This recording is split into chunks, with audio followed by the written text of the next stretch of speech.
Hello, Nelostie, my old friend.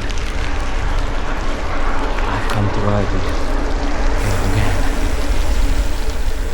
again. Tosiaan niin kohtaan saatoi Kivelian Kalasaeet. Missä viime vuonna käytiin, se oli leima.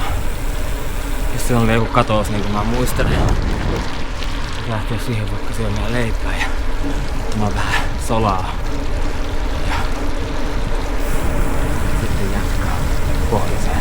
Mulla ajamatonta Nelostietä. Kivelian kala, tää oli viime vuonna kontrolli. Ei oo vielä auki, mutta pikkusen katousta, niin saa piettää tässä pikkusen leipätaukoa. Jatketaan kohta takas Nelostielle. Nelostie illalättyjä olisi tarjolla, mutta ei varmaan vielä tähän aikaan. Eikä ole vielä Vuotson kyläkauppakaan auki, kun mä siitä menen kohta ohi. Se aukeaa vasta 50 minuutin päästä, jos mä katson Korttipaaran tekojälkeen. En mä sitten tiedä, että onko tää hienoa. Niin kuin tällä hetkellä tää näyttää hienoa. Tietää tosiaan mitä kaikkea täällä on häädetty alta ja minkälaisilla ehdoilla. Niin jos mä nyt oon ymmärtänyt oikein. Saa korjata, jos on väärässä. Siellä on joku aamukalalla. Mikäs se Nelostie tällaiseen päässä? Siellä on hieno postilaatikko.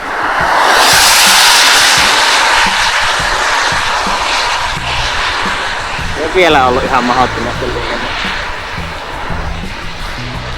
80 kilsaa tälle päivällä, kello on 5:08. Kohta Saariselkää, Ivaloa. Vähän riippuu, että monenko aikaa ollaan missä, niin on sitten ettei jonkun lounaspuffon sieltä.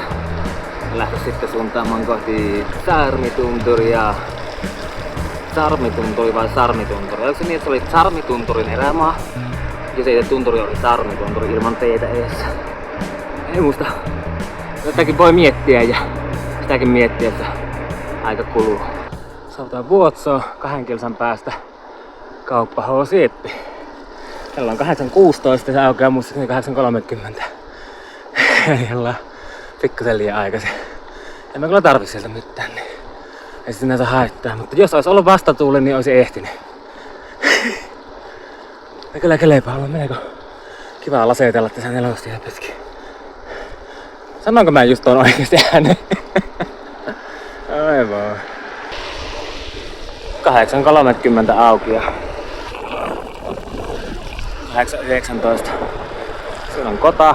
Onkohan auki? Ei jaksa katsoa nyt. Voisi olla hyödyllistä tarkistaa tommosiakin tulevaa varten. Nyt sitä ikinä tietää milloin ne tarvii. Me jatkamme kohti 2 lauttasta.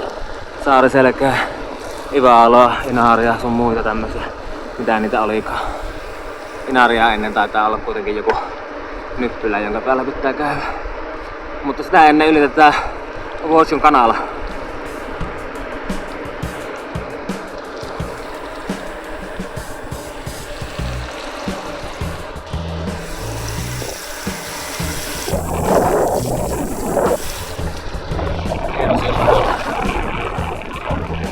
Tai vielä tämä hieno aita.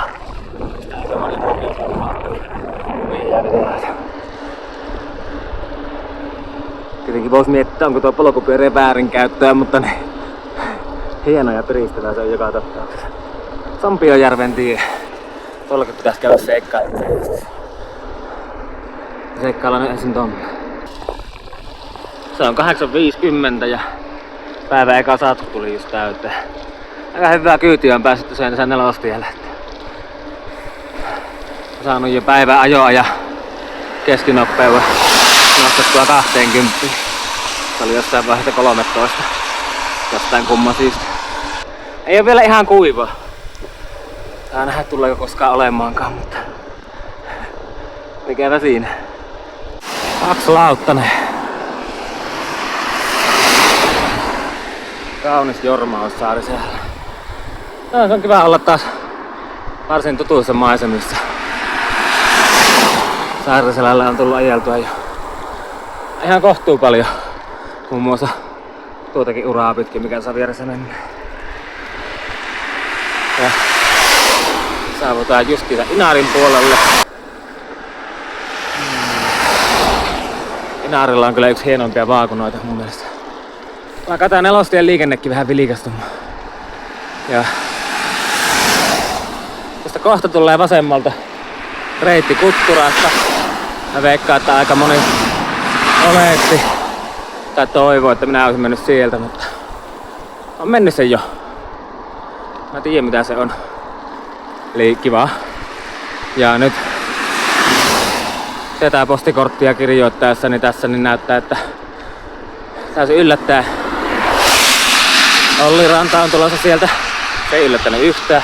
Ja kyllä kieltämättä yllätyin vähän, että Jytila ja Sirkki lähti tulemaan sieltä. Ihan mahtavaa. Saas nähdä, tuleeko vielä myöhemmin muita. Itse tuossa laskeskelin, että mä olisin saattanut olla sieltä läpi samalla lähtöajalla majoituksesta, eli noin 3.30, 3.25. Niin ehkä 10 minuuttia sitten. Mutta tää on ollut siis katon.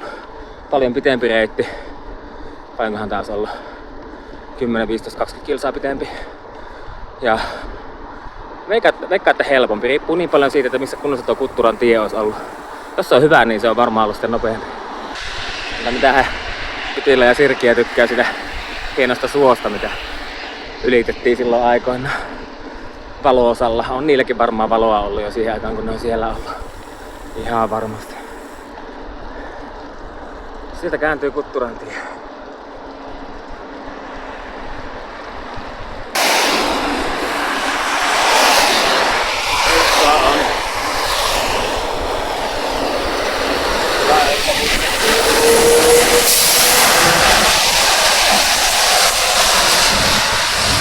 Käyntiin silleen, että tulvaa ohi.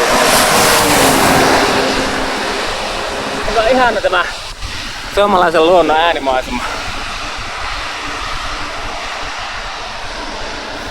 Ja siellä on se Kutturan tie.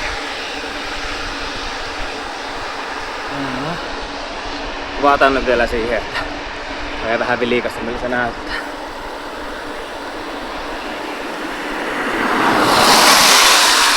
Se on tästä alusta asfaltoitu, mutta sitten melkein kokonaan soraa. Ja mä en sano, että mitenkään kauhean mäkinen on, mutta on siellä enemmän mäkiä kuin Nelostielle. Tuossa oikein kivan näköinen. No, siinä on seuraava mäki. Sitäkin hinuttaa. Jee! Nyt on seuraus siihen, Pekka. Ei, mahtavaa. Wow. Saariselkä jäi just taakse. Tuonne noin. Siellä näkyy Kaunispää ja semmoista. Ja vähän ennen Saariselkäästä oli Mikaela ja Marko vastassa siihen paskassa, että oli ihana nähdä niitä. Ja tuossa Saariselällä oli pari muutakin Dotwatcheria tiensivussa. Kiitoksia oikeesti taas kaikille, jotka on vaivautunut tänne tienvarteen. Se on niin iso piristys. Se olisi kuule Magneettimäki seuraavaksi. Ihan vaan se nykyinen versio. Se vanha maantie. Vanha maantiehän menee tuolla. Ja vaihtaa tuossa kohta. Onko se tässä mutkassa jo, niin vaihtaa toiselle puolelle. Ja laskee paljon jyrkemmin tuon seuraavan mäen alas. Niin se mä oon laskenut jo monta kertaa. Niin mennään nyt kerrankin tää asfalttimäki. Sanotaan Magneettimäeksi, kun sitähän liikkuu juttuja, että siinä olisi mukaan niin magneettista materiaalia tai jotain, kun autot hyytyy ylämäkkeen niin pahasti. Siitä siis nimi. Tuolta tulee muuten hieno polku sitten alas. Lasketaan alas. Tällä paljon kun tulee huiput. Tämän päivän huiput haapasta 48,9. Mutta tietenkin olisi fiksua pistää varmaan sadehousut nyt jalakaan, kun kastelee aika hyvin varmasti tuolla tienteellä vielä. Ja, olipa siinä. Tulee melkoinen karavaani vastaan.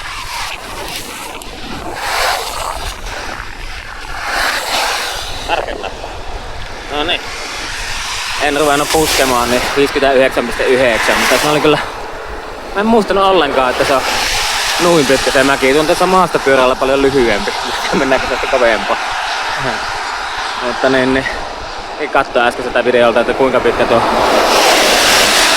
mäki oli. Ja tuntuu, että siinä niin kertaalleen käytiin vähän aikaa alle 50 vauhdissa, mutta melkein koko ajan se vauhti oli joku 51, 59. Ihan mahtavaa. Eikä nyt edes ihan täysin läpimereiksi kastunut koivet. On ne kyllä märät. No mitäpä siitä. Piti vielä tarkistaa, niin se oli 4 kilsaa sitä alamäkiä. Harvinaista herkkua Suomessa. No niin, ei mitään varoitusta, ei mitään liikenteen ohjausta. Ja siinä on meillä pyörätie. Näin Ivalossa.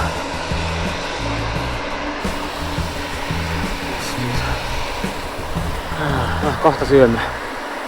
Ja laskeskelin tuossa aikaisemmin, että jos 18 ehtis Ivaloon, niin se olisi jo helkkari hyviä. Kello on 11.06. Sitä ruokaa löytyisi jostakin. Ehkä käydä kaupasta hakkeen pikkusen täydennystä ja lähde käymään erämaassa.